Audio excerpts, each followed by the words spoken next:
ஆயுர்வேதம் ஒரு பொக்கிஷம் நம் ஆயுள் நீட்டக்கும் அற்புதம். Doctor Srivarma's. Mr. N.K. Singh, Mr. Trichet, Mr. McGregor, dear friends, it's a great pleasure to be back at the Kautilya Economic Conclave. And let me offer some thoughts to kick off the discussion. And I would begin really by saying that every generation believes that they are seeing unprecedented changes. In fact, probably every conference believes that they are discussing unprecedented changes. But this time, it's for real. So, I do want to say that turbulent times may actually be an understatement. I hope prosperity is not. And I would begin really with the landscape when we speak about turbulent times. My point would be that by every metric of measuring the international economy, of assessing, in a sense, the state of the world, we are actually going through an extraordinary and intense period of change. And let me give you a few examples. Let's start with the most basic, which is production. And what we have been seeing is that when 1/3 of the world's manufacturing has shifted to one country, it's had very significant consequences on the international economy. It has had consequences on the supply chains. It has had consequences in terms of leveraging such a dominant position. But equally important, it has elicited political and, I would say, socio-economic reactions from many other countries. And today, in fact, this shift is one aspect of the contradictions which characterize our current world. Let me shift to a second metric, energy. Again, one of the big changes of the last few years has been that the United States, which for decades worried about its exposure to external energy requirements, has not only become self-sufficient, it is actually today a significant exporter of energy and has made that energy exports an important part of its strategic outlook. Now, just as the US has emerged as a champion of fossil fuels, China has also established itself actually as a leader in renewables. So pretty much any path you take on renewables, finally all roads lead back there as well. Well, let me shift to something else, data. That when we look today at the models before the world, we have an American model, we have which is very unrestricted, private enterprise driven. We have a Chinese model, very statist. We have a European model. In many ways, we have an Indian model. And no doubt there would be others as well. Deriving from that, related to that, if one looks at the role of big tech, now there have always been big companies driving the global economy, but the position, the salience of big tech in today's world really represents a new level of prominence and influence of a few companies. I come back to trade, and what we have today, starting end to end, I said production and therefore concerns about concentration there, then the worries about supply chains and the narrowness and fragility of supply chains, and then now the concern about overexposure or dependence on single markets.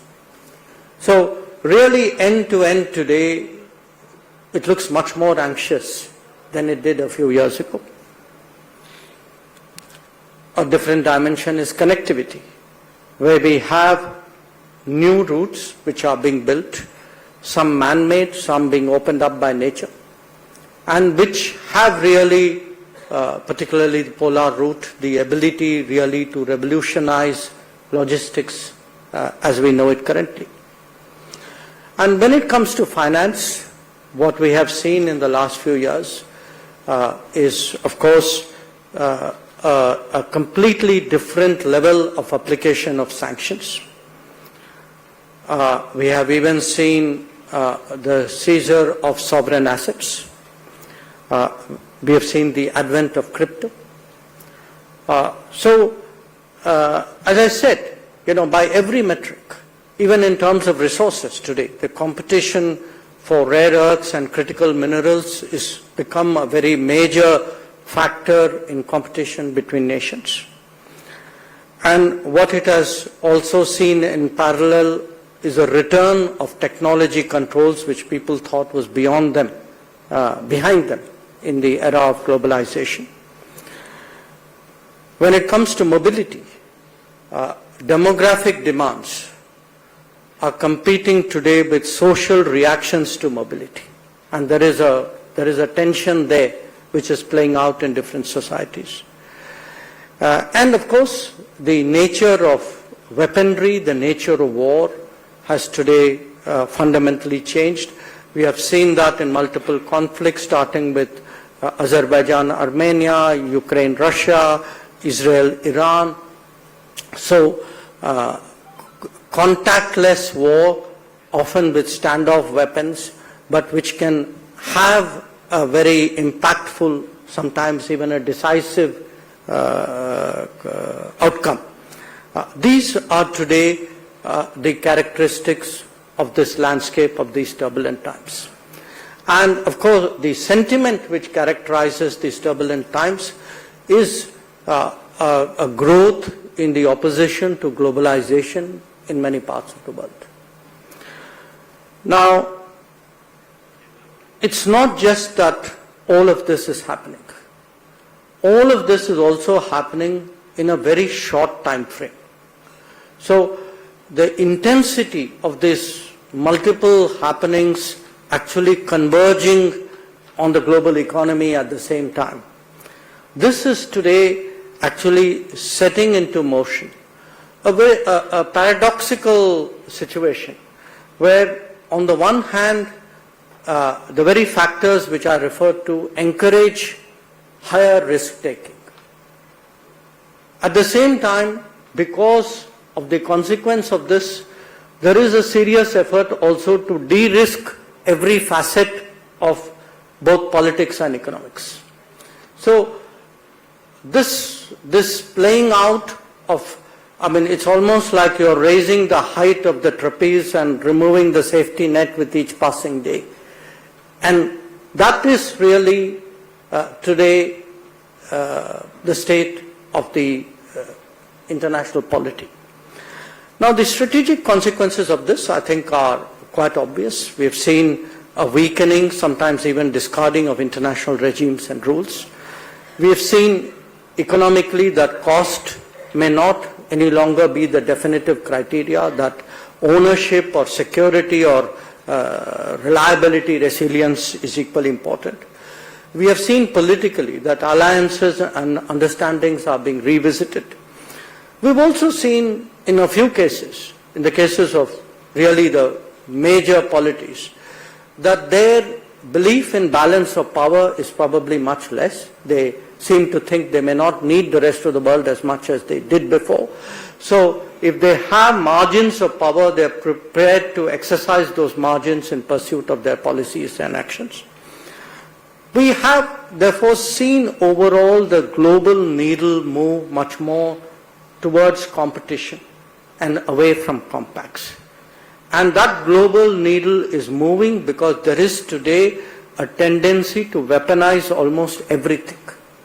And that if a state has a tool in its toolkit, an instrument to be used, there is much less reticence, particularly on the part of the major powers, to use that. So all in all, yes, times are turbulent to say the least, and we have therefore this challenge of how do we ensure prosperity. Now, every country faces this predicament. Obviously, so does India. But every country faces a different predicament. In the case of the United States, a country which in a sense underwrote the international system as we know it, has really been the harbinger of change. It is not only more assertive, but it has really allowed its or encouraged its national interest goals pretty much to drive its approach towards partnerships and cooperation. In the case of China, I think while they had clearly mastered the old system as we know it, this change perhaps catches them at a time when many of the new new concepts, mechanisms, institutions which they were pushing are not yet in place. But clearly what we can see is that the US-China relationship in many ways is going to influence the direction of global politics. In the case of Europe, what was a sweet spot in terms of US, Russia, China, US particularly security, Russia energy, China trade, has actually got turned around, and every one of those aspects today has become a challenge.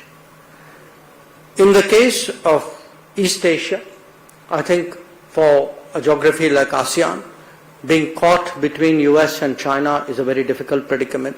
For those further east, the question marks about both economic and security question marks today are big concerns. In the case of Russia, you can see that their current goals and their future opportunities perhaps are not aligned on the same plane. But what is, I think in a way, what differentiates India is most of these regions, they are actually defending their interests, they are trying to maintain their positions.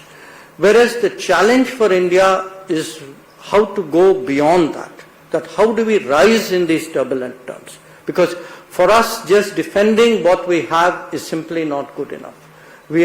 This has caught us at a time in our own history, in our own sort of curve, you can say, where we have to not only internalize and absorb these risks, but find a way of going beyond and continuing with our rise. And that, in many ways, actually brings us to the domestic policy choices and governance. And I'm sure many of the other sessions would have discussed it. But I do, from my vantage point, want to make one observation. Obviously, as a minister, I sit in the cabinet. In the cabinet, we have different committees. We have a committee on security. We have a committee on economic affairs. And we have, of course, the entirety of the cabinet. But whenever I see any proposal come up to the cabinet, and I'm using this as a shorthand really for decision making in this country, I look at it from the vantage point of what I presented to you. How does it help me to navigate and advance in these turbulent times? So when I see a proposal to deepen manufacturing, when I look at a mission to actually promote advanced manufacturing, semiconductors for example, or electric vehicles or drones or space, when I look at a project or a set of projects or policies which would take forward infrastructure or which focus on human resources and skills, because again this is something which India particularly brings to the table at this point of time. When we look at ease of doing business or of ease of living for the common citizen, I want to say from my vantage point, every bit of this actually adds to our comprehensive national power and helps me actually to deal with these turbulent times. That for India, in many ways, the answer for a more difficult world is not just outside. A large part of that answer is inside.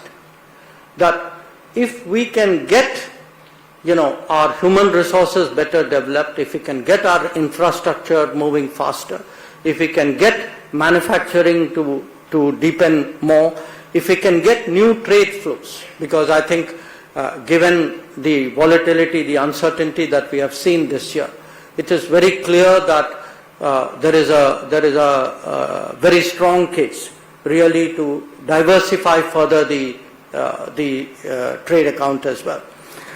If we can address energy security, food security, health security, again, partly through a mixture of national capabilities, but by diversifying sources and spreading the risks.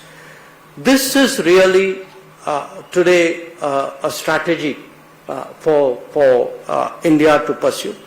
And the posture that India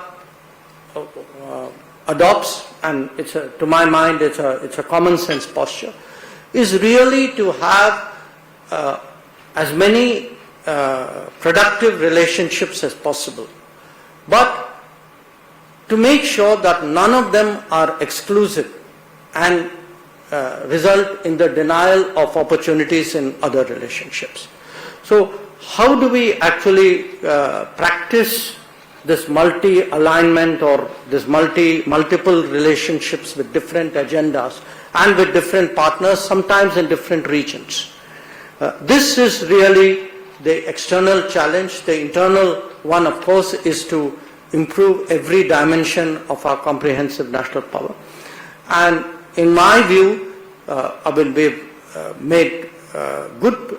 laid a very solid foundation in the last decade. I think these 5 years, given the international environment, will test us like it would test every other country in the world. But I think it is a test with which, where we approach it with a degree of confidence, with a degree of firmness, and certainly with a degree of hope that this approach that I have laid before you will give us the results that we need. So thank you again for your attention, and I will go back and join my fellow panelists.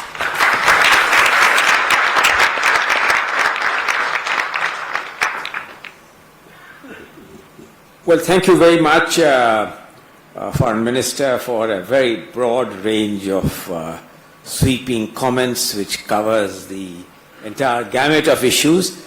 You certainly showed no signs of any fatigue of having traveled to different parts of the world, spending a night almost every day from what one reads in the newspapers to a different destination.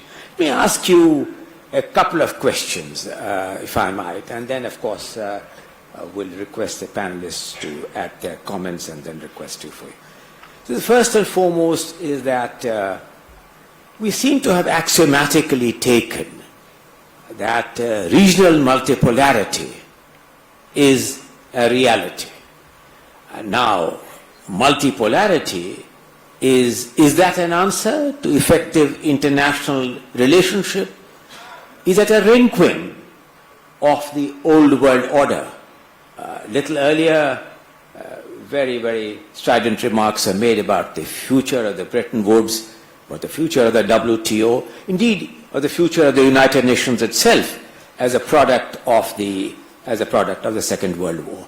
So do we take it that the regional multipolarity, in whatever form, congruous or incongruous, also means a requiem to the old world order which you inherited from the post-Second World War?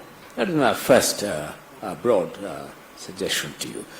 The second is, I thought that it was rather brilliant that you brought out the asymmetry in the way in which issues of energy security are being pursued.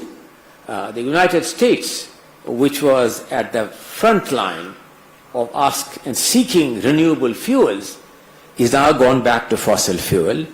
China, which was the culprit all along for excessive emission, has gone back to indeed embraced renewable fuels in a manner which is unbelievable. How does it reconcile this? If people who have worked on this for a very long time, like say Nick Stern, who is here, and along with some of his colleagues, would say that forget about all this, market economics would settle this, because if the market economics propels you in the direction that the cost of renewables is significantly lower than the cost of the fossil fuel, then the promotion and seeking of market economics would be an important driver. My third and somewhat very selfish question is that it's all right, we see these uncertainties looming large. That's understandable. We see no end game to this uncertainty. But in all this, as we seek to promote a 6.8%, consolidate a 6.8%, I do not agree with some naysayers who have been proved wrong in the past, but continue to propel that view. 6.8% is a recalibrated growth figure, which the RBI has adopted only day before yesterday. How do we get from 6.8 to about 8%? That certainly entails, apart from improvement in incremental capital output ratio, which means productivity, would entail a significantly higher foreign direct investment. My immediate concern is, do you think and do you believe that the current Indo-US divide on multiple issues is going to significantly and adversely impact the prospect of securing direct foreign investment? My last point, addressed to you, Minister, that in the earlier period, you had taken multiple initiatives, some of which very laudable, in seeking out, in diversifying the sort of interests which we had. Quad was one of them, which we promoted. How do you see the future of these alternative arrangements, which was an important factor in the earlier, somewhat earlier period? Do you think that they will taper out to a whimper, or do you still think that there is life left in them? Minister.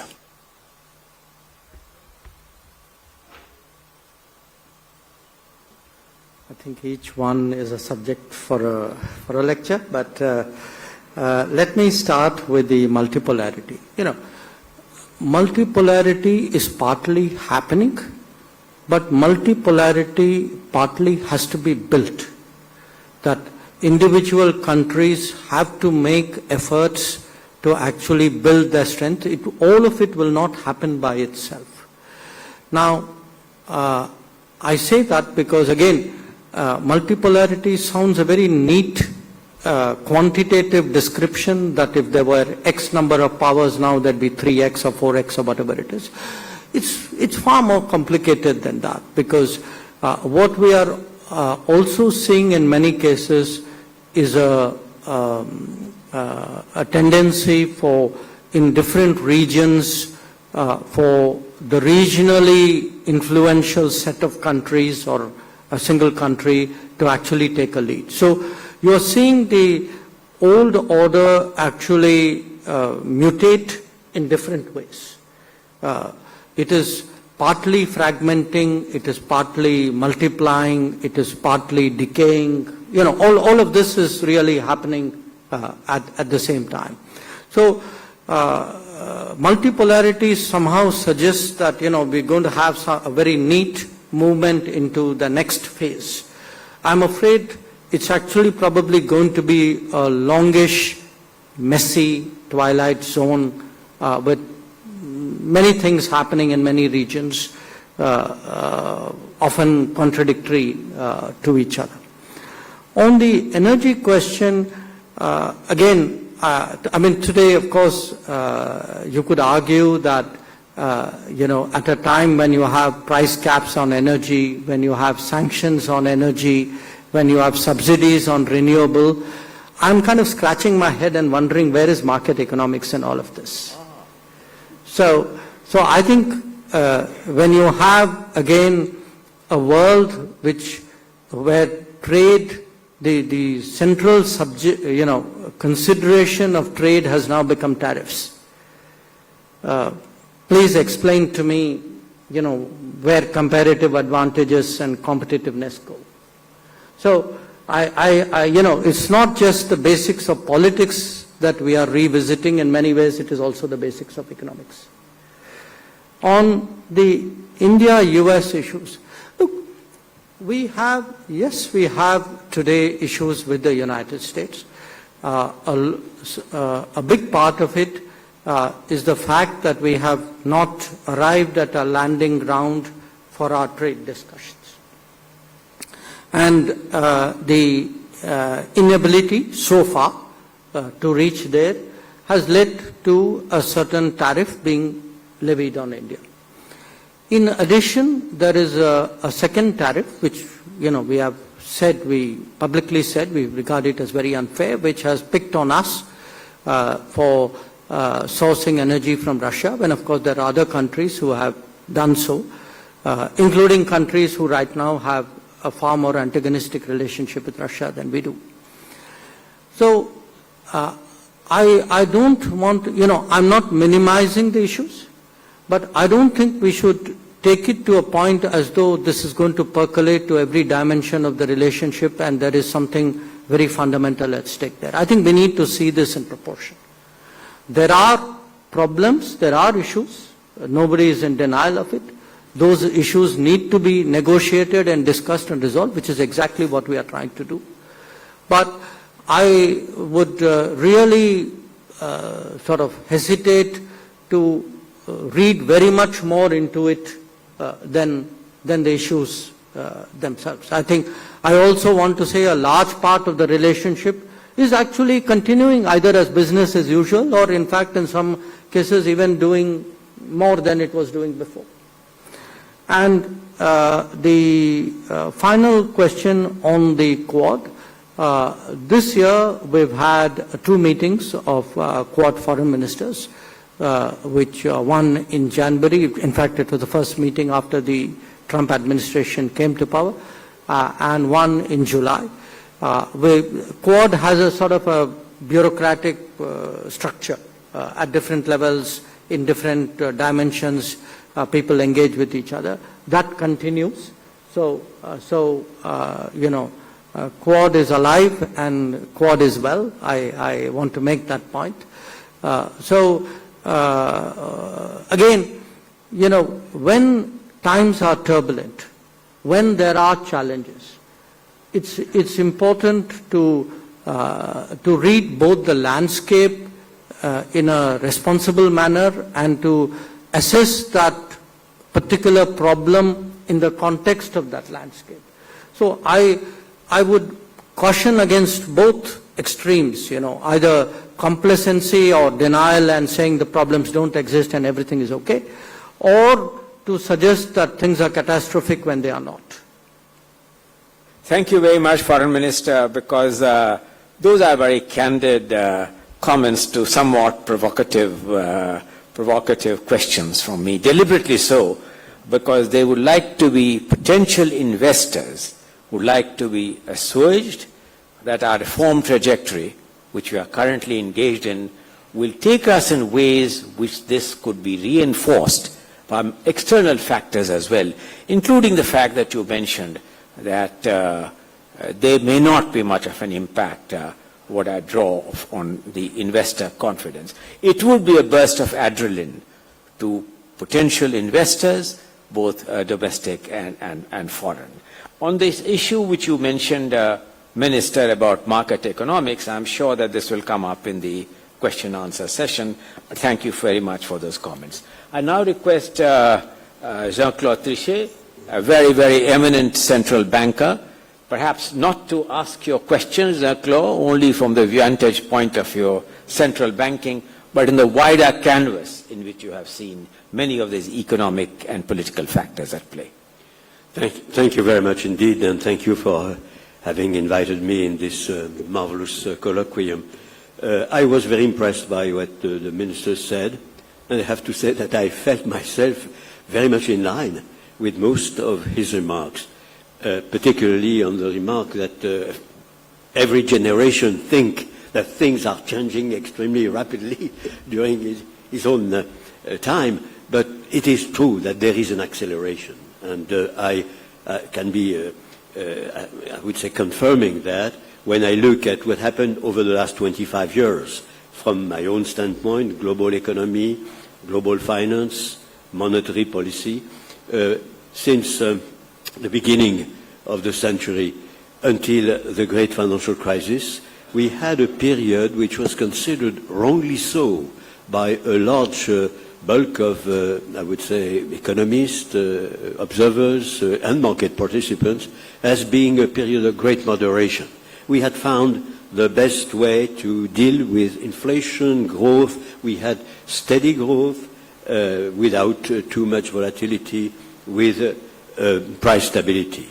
And there was some kind of emerging consensus on that. And then we had the big financial crisis, the great financial crisis, which was the worst since World War II. So it was a terrible wake-up call, particularly for the advanced economy. The heart of the global financial system and economic system was totally at the epicenter of what was happening, when before the epicenter was generally in the developing world or in the emerging world, but not in the advanced economy. Then after that, we had a long period where the main problem was the threat of deflation in the major economies, in the advanced economy, but also, by way of consequence, in many economies of the world, many countries in the world, which were more or less observing what was happening in the core, if I may, of money and finance, with extraordinarily accommodating monetary policy, and again, a new emerging consensus. Now we will have very low inflation ever. The problem is not inflation, the problem is to concentrate on other issues. And then, again, exactly like we had the wake-up call of the global financial crisis, we had the wake-up call of the surge of inflation, at the very moment when practically we had a very large consensus on the fact that it had been eliminated, to the extent that even those central bankers that were at the heart of everything at the time were thinking that it was only transitory, that inflation was not really a problem. And it was the official statement of the major central banks, including the US central bank, in year 21, until at the end of 21, there was a recognition that unfortunately it was much more than transitory, that it would be a medium-term issue. And then we were in a totally different environment. So it gives a lot of credit to what you say, Minister. That changes. It is a roller coaster. We were in a roller coaster, and we are not entirely out of the last episode, because a very good job has been done, it seems to me, by all central bankers in the advanced as well as in the emerging world. In the developing world, they are fighting also, I would say, very courageously in difficult circumstances. But we don't know where we go now, because even if in Europe one can say that really the control of inflation has been regained, in the US it looks more difficult, and particularly for political reasons, also taking into account the fact that the independence of the central bank looks like being in, I would say, a very difficult situation vis-à-vis the executive branch. So we will see. It is history in the making. But again, very rapid changes, and we have to adapt to extraordinarily rapid changes. India being such a huge country, the most populous country in the world, being a case in point to adapt. And if I may, I don't know which time you're allocating to us. If I have a minute more, I could. Perhaps, Jean-Claude, 1 or 2 minutes more, and then perhaps we're going to request Richard to make his comments. And there's a very great degree of interest in what the Foreign Minister has said. Hopefully, we began 15 minutes late, and so perhaps we will be able to take some more questions on the But if you give me 1 minute more, 2 minutes more, that's extremely generous. Thank you very much indeed. Only to say that as regards the multipolar world issue, We are in a multipolar world, in my opinion, since quite a long period of time. And it is precisely because we were in a multipolar world, and this multipolar world is more and more at stake, obviously.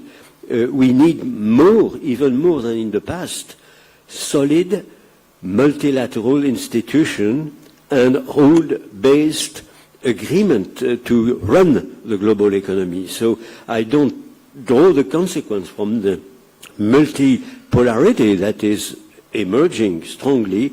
I don't draw the conclusion that we are in a totally different universe and that we don't need any more rule-based handling of the global economy and any more multilateral institution. It is for me exactly the contrary, even if it seems to be contradicted more or less by some in the global arena. A last point, which could be my provisional conclusion, I am very impressed by the ambition of India and by the fact that your own question, which seems surrealistic in my own perspective, how will you do to get 8% growth per year, which is, possible, doable, clearly, because you are already at a level which is quite close. And perceived in a global perspective, I would say strategic global perspective, it's true that India taking more and more influence and place in the world is very important, in my opinion, and part of the overall stabilization of the complex world in which we are. And I would be bold enough to say that Europe has also to develop and not only, of course, in terms of economy and finance, but also perhaps in terms of going a little bit more rapidly in the direction of political federation, which seems to me more or less commanded by our own situation, with Russia on the one hand and the US not being so keen on being a close ally on the other hand. And I will stop there. Thank you. Thank you, Claude. Can I request now Richard to make some comments? Before, Richard, you do that, I think perhaps considering your last comment, Claude, I think I'd like to inform the Foreign Minister that day before yesterday, Foreign Minister, there was a special session which we had at the Kautilya Economic Conclave where Claude unveiled his ideas on what Europe can learn from the Indian Federation. And what he has said today is really the elaboration of what broad conclusion he had already reached day before yesterday. So that was just by way of information, Foreign Minister. But Richard. Thanks very much. I've often thought, why stop at 8? China grew at 10% for many years. What's wrong with that? But I applaud the ambition. Look, I will start where I was going to finish because the Minister and Mr. Trichet both spoke about multipolarity. Now, there's many forms of that, obviously, but as the Minister said, it sounds neat, but it needs to be built. Or you could end up, as he said, in a messy twilight zone. Let me give you a few examples of multipolarity at the moment. Europe is multipolar. They've had a war for 3 years, and it could get much worse. No centre of power, multipolar. The Middle East is quintessentially multipolar.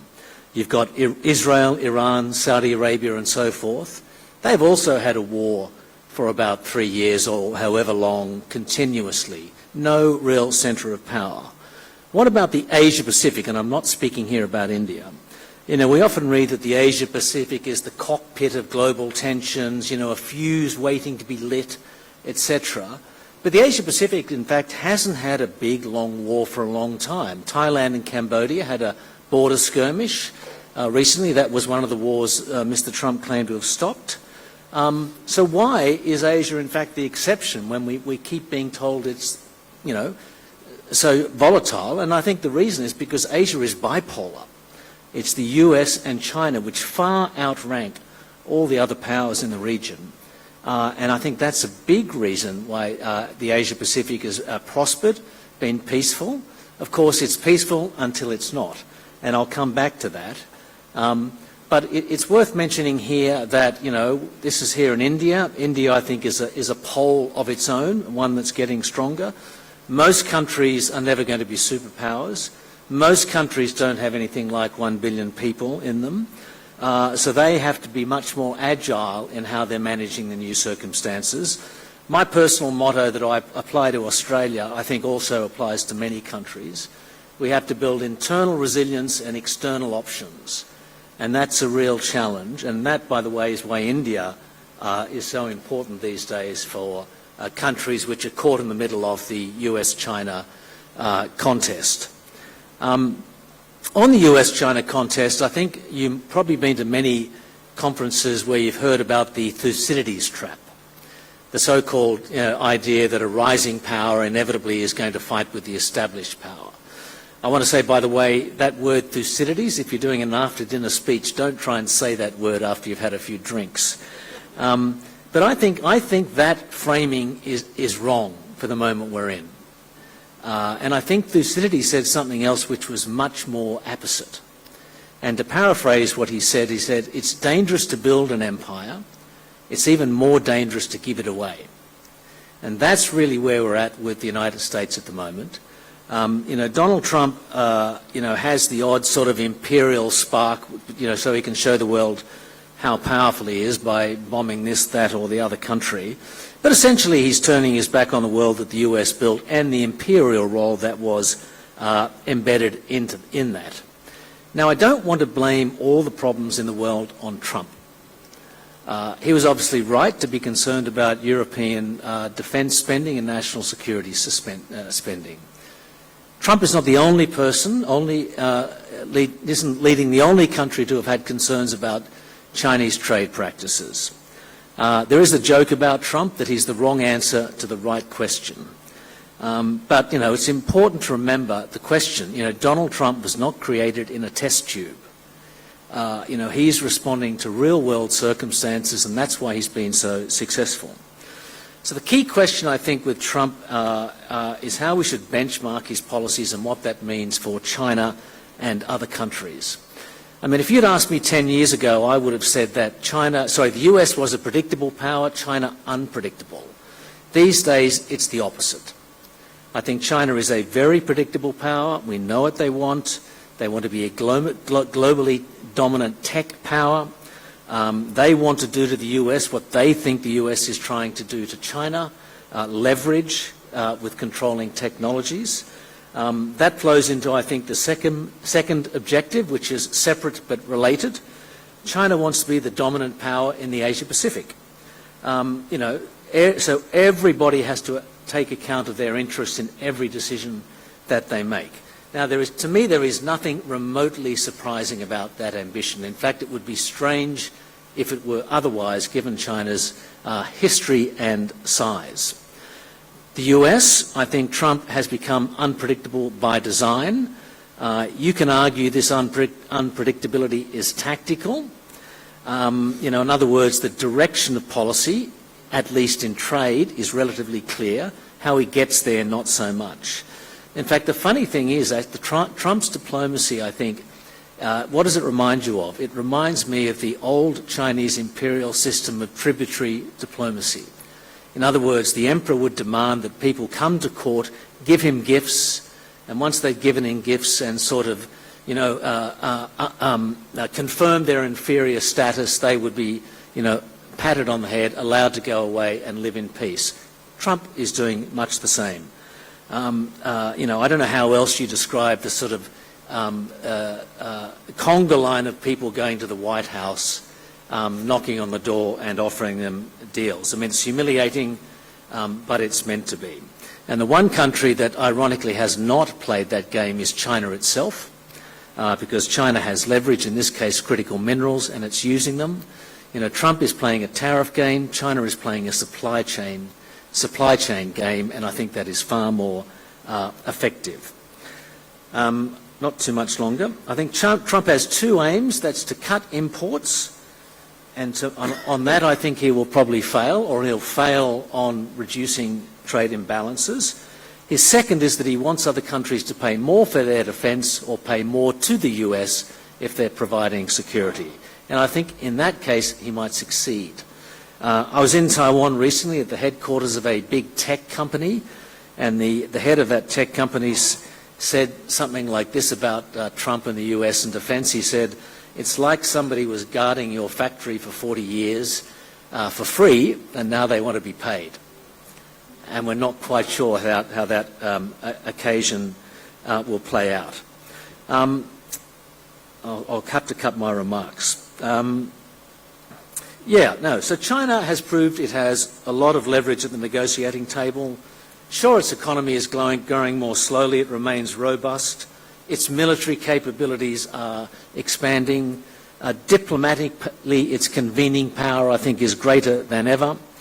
Also look at a place like ASEAN, for example. Every single ASEAN foreign minister would meet Wang Yi, the Chinese foreign minister, at least 3 times a year. Once in their country, once in his country, once at an international forum. They'd be lucky to meet a Secretary of State once a year. So are we looking at a situation in the region, Asia-Pacific, not so much the Indo-Pacific, that the existing hegemon is being eclipsed and a new hegemon is about to take their place? In other words, the king is dead, long live the king. And I would say not so fast. Why is that? First, the US is far too big and far too powerful on so many benchmarks to be dethroned or ignored. But I think more importantly, let's look at China's position in the region. China cannot and will not be the US on trade, in other words, the final destination for imported goods.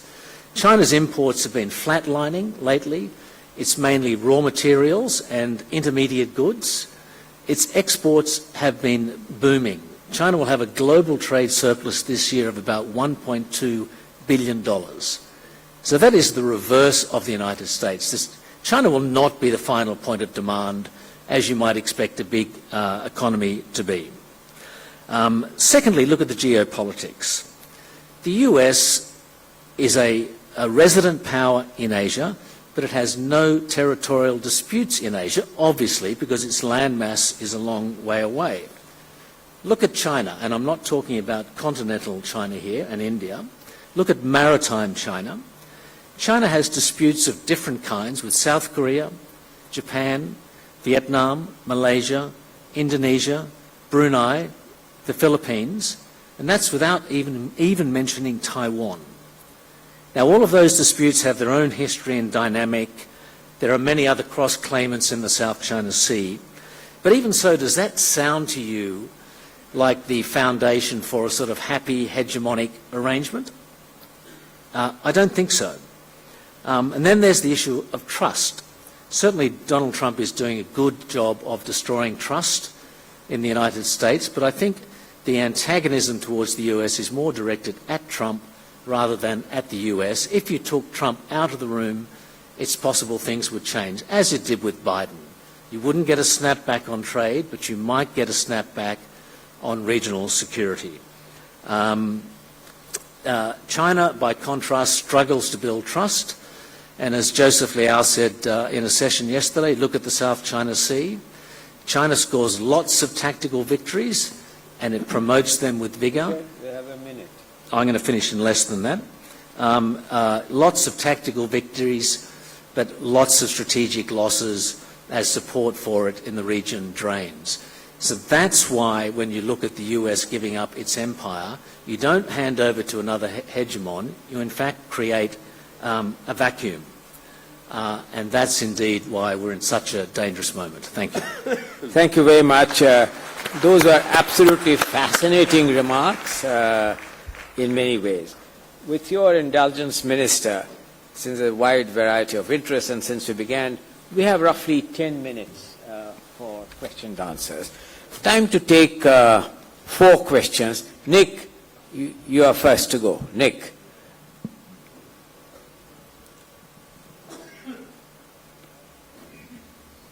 Thank you, first and foremost, for a really splendid panel. It gave us so much to think about.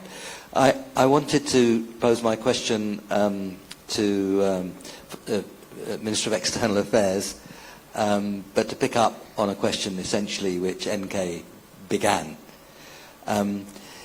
We've talked a lot about growth and resilience, and particularly, of course, growth and resilience in India. My question is that would you recognize a strategy that says we actually build our resilience through growth by investing in the technologies of the future, by investing in a way that builds on the strengths that India has and that you described so clearly? So in other words, this is a moment to increase investment in India. This is a moment to work very hard on making it rather more efficient, and of course to invest in a way which embraces the technologies of the future. To use one sporting analogy, I think when it comes to energy, China is skating to where the puck is going, and the United States is skating to where the puck used to be. And India, I think, can look through that, and this is where the economics comes in, invest where the costs are actually attractive over the medium term, and which builds on India's extraordinary strengths in its natural resources, particularly solar, and of course its people. Thank you. Minister will take all the 4 questions together, give the shortage of time. Next, you want to ask a question? Jean-Pierre Lando? Yeah, it's a question for the Minister as well. To which extent are geopolitics going to be driven by technological competition between the main powers? How would you assess the chances of China overcoming the US in major technologies? And how do you assess the role of India in that competition?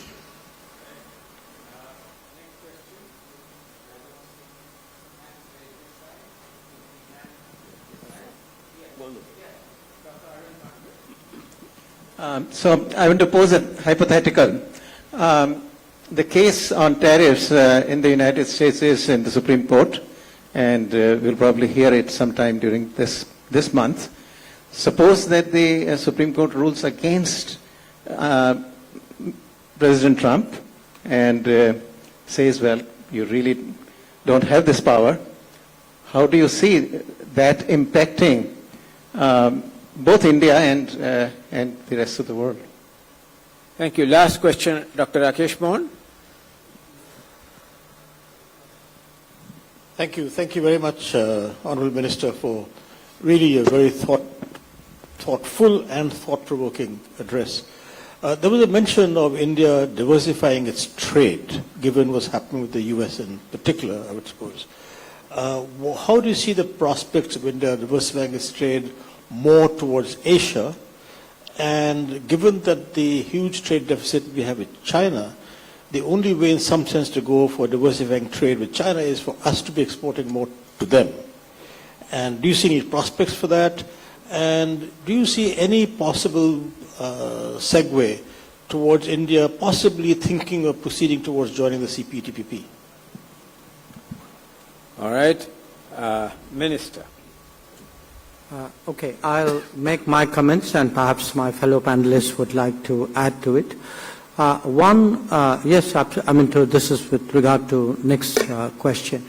Yes, absolutely. I think today our challenge is to build manufacturing because, there were decades where, in a sense, I would call it lost decades, where manufacturing certainly was concerned in this country.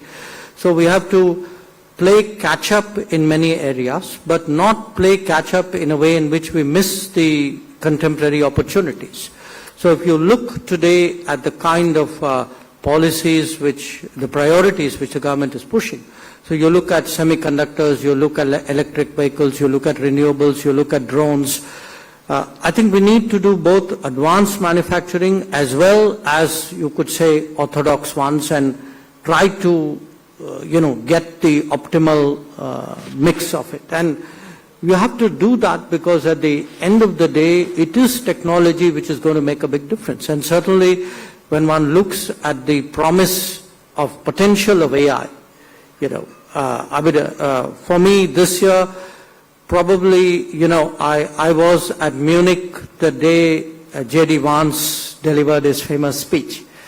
But I was a few days before with the Prime Minister at the AI summit in Paris, where also J.D. Vance spoke about AI and the revolutionary possibilities it holds if we don't restrict it. We ourselves are holding an AI Impact Summit next year. So today, if there is an X factor, I would say, again, I'm giving it to you from my perspective, in terms of the capabilities of countries and their sharpening ability to compete, a lot of it would be technology and certainly would center around AI. On the question of geopolitics and technology, yes, I mean, historically, a lot of geopolitics has been driven by technology. In fact, I tomorrow would be going back to my alma mater, and my own PhD subject was how nuclear technology, coming in the early 40s as the Second World War was going on, actually ended up shaping the attitudes of the major powers to each other, and in a way became the conceptual strategic foundation of what later on became the Cold War. So geopolitics has to a large extent been a function of technology competition for centuries, and there's no reason it should be any different now. And to the where the US stands vis-a-vis China, again, it's very hard to give a sweeping answer. But the fact is that in many areas, clearly the US is going to get a run for its money, which would not have been the case a few decades ago. And these are, I would say, instructive for a country like India, which is, how do you build those deeper strengths? How do you create a workforce, the startup culture, the entrepreneurship, the institutions, really to look at imbibing, absorbing, and creating technology. The hypothetical question you asked is very difficult to answer because it is hypothetical. I think I deal in a world of realities, and my reality right now is a 25% and 25%, a 50% tariff, and that is what right now we are negotiating. So, whatever happens, at the end of the day, there has got to be a trade understanding with the United States. There has to be one because it is the world's largest market, but also because it is, much of the world has reached those understandings. But it has to be an understanding where our bottom lines, our red lines are respected. In any agreement, there are things you can negotiate and there are things you can't. And I think we are pretty clear about that, and we have to find that landing ground, and that's been the conversation really which has been going on since March. Finally, on diversifying trade, moving towards Asia. Most of our initial free trade agreements were actually almost all with Asia. They were with ASEAN, they were with Japan, Korea, they were individually with some ASEAN members. And the challenge today which we face is that in many ways these are economies which are competitive. And in many cases, because of the supply chain nature, they have also provided a pathway for China. So I would very honestly say our focus should be on FTAs with economies that are not competitive, where there is really a deep, sustainable, predictable, and real market economy at work. Which is why we are very pleased with the UK FTA, which is why we are very serious about an EU FTA, and which is why we are striving for an understanding with the United States. Well, did you want to chip in to say one word, since the Minister said that in case a panelist wishes to respond to any of the questions? I'll say one thing quickly. Yes. Yeah. I think on Chinese technology, I think finally people have realized this old idea that since China is a state-led economy, it can't be innovative, it can't be creative. That's completely wrong. And we're still coming to grips with understanding the Chinese system. When Japan was beating the world, whole libraries were devoted to new Japanese management techniques, just in time, etc. So I think we kind of need to do the same thing with the Chinese system, you know, the Chinese factory, whatever, as well. I mean, China has speed and scale. Yes, they waste a lot of capital, but they've done much more than that in skilling their workforce on so many different levels technically. So I think, you know, however you see it, you know, whatever you think of China, their achievements are formidable. Okay. Chanakyaa? Only to say that the human resource of India, and I understand the kind of lucidity you have on the medium and long-term chances and challenges of India is such that I have to say that it reminds me the kind of confidence I was myself experiencing years and years and years ago in South Korea, where they had the feeling that nothing was impossible. And in India today, and your own speech and the speeches of the members of the government give me the impression that you have attained a level of confidence in the long-term, I would say, evolution of your own country that is the promise of a catching up exercise of first magnitude equivalent to those we have observed in the past in Asia and are very, very impressive. So, and I re-say that the Indian growth and the Indian influence is part of a better world, in my opinion, in the future. May I just add one sentence? Please go ahead, Minister. I would say that that very spirit also leads us, gives us the confidence that any trade agreement we would negotiate with anybody would be fair and balanced. Well, with those sanguine words, these are the closing remarks to the closing session of the 4th Kautilya Economic Conclave.